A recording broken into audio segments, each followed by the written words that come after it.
यह मैं प्रीवियस की प्रिय छात्राओं,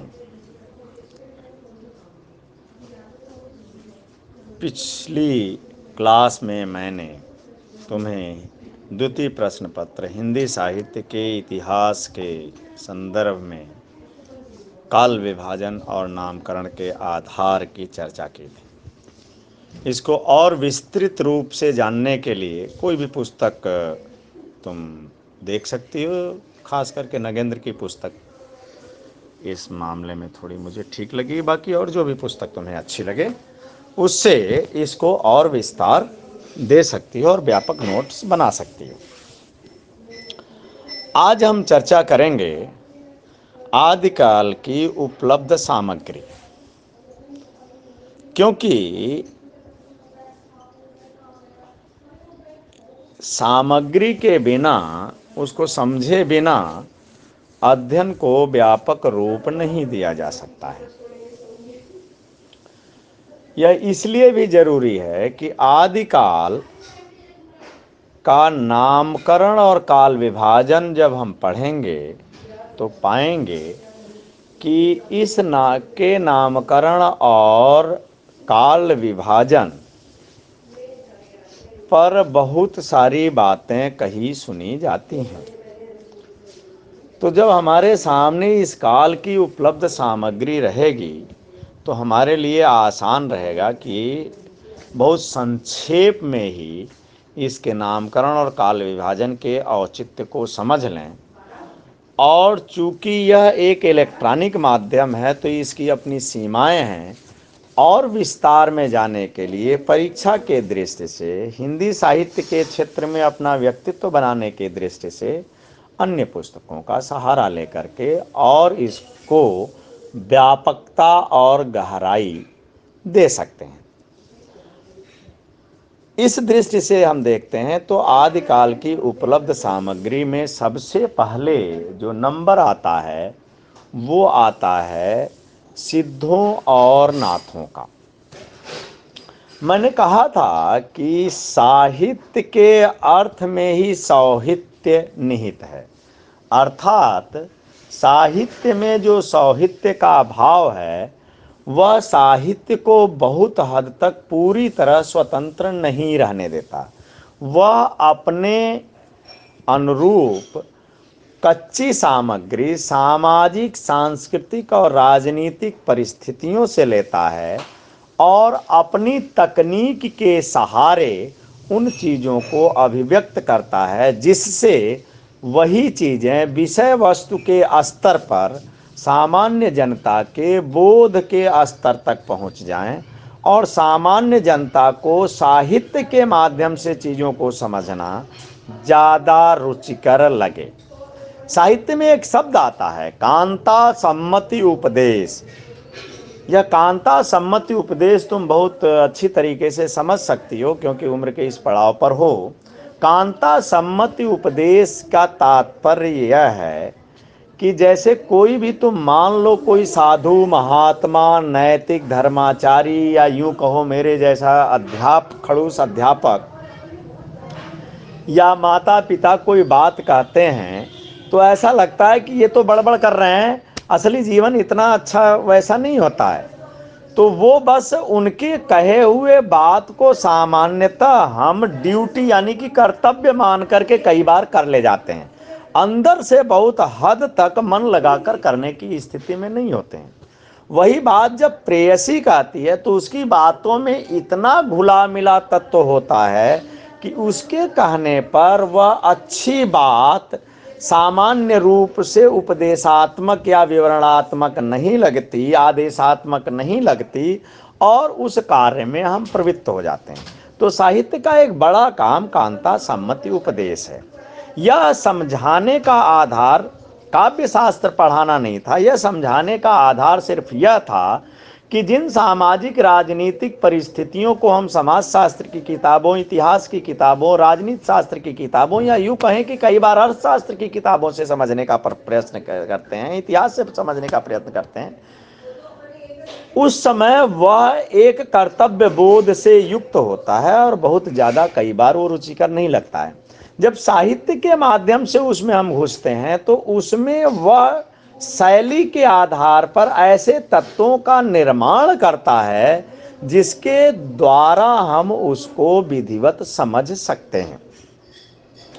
इसको बाण भट्ट के प्रसंग में एक कथा आती है जिसकी चर्चा हम कभी और करेंगे। अभी तो यही हम समझ लें कि ये उपलब्ध सामग्री क्या है और कैसे है। तो मैंने कहा कि पहली सामग्री मिलती है सिद्धोनाथों की बानियां। अब सिद्धोनाथों की बानियां कहां से आई? जब तुम उस समय के साहित्य में जाओगी तो मिलेगा कि उस समय का समाज और राजनीति इनके जड़ों की तलाश जब करता है तो पाता है कि बौद्ध धर्म के उपरांत ये आए। बौद्ध धर्म की उत्पत्ति इसी देश में हुई, लेकिन इस देश में वो धीरे धीरे कालांतर में बहुत सारे परिवर्तनों के कारण वो टूटता गया। टूटने के बाद उसकी जो पहली टूटन थी वो तुम जानती होगी, तुम में से जो भी इतिहास के विद्यार्थी होगी, उसे हीनयान और महायान कहा गया। हीनयान और महायान के बाद फिर से वो और टूटता चला गया। वो तंत्रयान, वज्रयान, सहजयान, इन सारी भागों में टूटा। इन्हीं सारे भागों में जो वज्रयान और सहजयानी साधु हुए, उससे निकले हुए वो सिद्ध कहलाए। इन्हीं सिद्धों में से आगे बढ़कर और या इनकी साधना से प्रभावित होकर के इंद्रिय निग्रह की बात करते हुए कुछ संत और साधु आए, जिन्होंने यह बात की कि साधना की सिद्धि के लिए अलग से अपने मन पर कठोर नियंत्रण की आवश्यकता है और यह कठोर नियंत्रण हठ पूर्वक इंद्रिय निग्रह यानी जो 5 इंद्रियां हैं उनको दबाते हुए साधना करने से प्राप्त होगी और वह साधना समाधि की अवस्था तक ले जाएगी। उस समाधि और साधना पद्धति के संदर्भ में इन दोनों ने अपनी बातें कहीं, जिसमें उन्होंने इस प्रकार की शैली अपनाई कि इनकी वाणियां वो सामाजिक और धार्मिक होने के बावजूद उस शैली के कारण साहित्य की श्रेणी में आई। तो पहली उपलब्ध सामग्री इस युग की हुई सिद्धोनाथों की बानियां। अब दूसरी उपलब्ध सामग्री जो इस युग की है वो है रासो काव्य। इस रासो काव्य पर बहुत व्यापक महत्व दिया गया और इसकी महत्ता को इतने से ही तुम समझ लो कि यह सामग्री इतनी महत्वपूर्ण लगी सामाजिक सरोकारों की दृष्टि से, सांस्कृतिक उपादानों की दृष्टि से, कि शुक्ल जी ने इसके आधार पर इसी को सर्वाधिक महत्वपूर्ण माना और इसकी मूलभूत प्रवृत्ति को आधार मानते हुए इस काल का नामकरण भी अपने ढंग से किया। यह साहित्य बहुत महत्वपूर्ण है। इस साहित्य की खास बात यह थी कि राजाओं की वीरता की प्रशंसा में ये गीत गाए गए, या यूं कहें कि इसके गीत गाए गए। राजाओं की प्रशंसा की वीरता के साथ साथ इस युग में अन्य तत्व भी बहुत महत्वपूर्ण मिलते हैं, जिसकी चर्चा हम नामकरण के प्रसंग में करेंगे। यहाँ केवल संकेत की छौंक लगाना इसलिए जरूरी है कि कभी भी कोई वीरता युद्ध भूमि में ही दिखाई पड़ती है और युद्ध भूमि में तब दिखाई पड़ेगी जब युद्ध होगा। युद्ध होगा तो उसका कारण होगा, और इस युग में युद्ध के अधिकाधिक कारण के रूप में सामान्यतः स्त्री को बनाया गया है।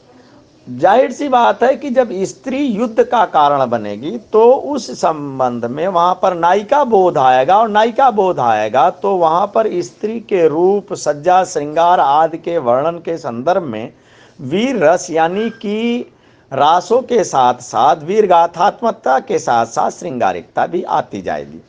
कुछ रचनाकारों को लगा कि इसमें कुछ हास्य की भी सृष्टि की जाए, क्योंकि जीवन एक रस नहीं होता, उसमें हास्य जरूरी है। तो कान्ह जैसे कवियों ने रासों के इनाम से हास्य रस की भी रचना की, जिसकी चर्चा हम आगे करेंगे नामकरण के प्रसंग में और प्रवृत्तियों के प्रसंग में। यहाँ हमारा उद्देश्य एक विषय को, एक टॉपिक को स्पष्ट करते चलना है। तो दूसरी सामग्री, महत्वपूर्ण सामग्री क्या हुई? रासोग्रंथ, जो कि सर्वाधिक महत्वपूर्ण सामग्री मानी जाती रही। तीसरी सामग्री जो आगे चल करके महत्वपूर्ण होती है वो है जैन मुनियों की रचनाएं।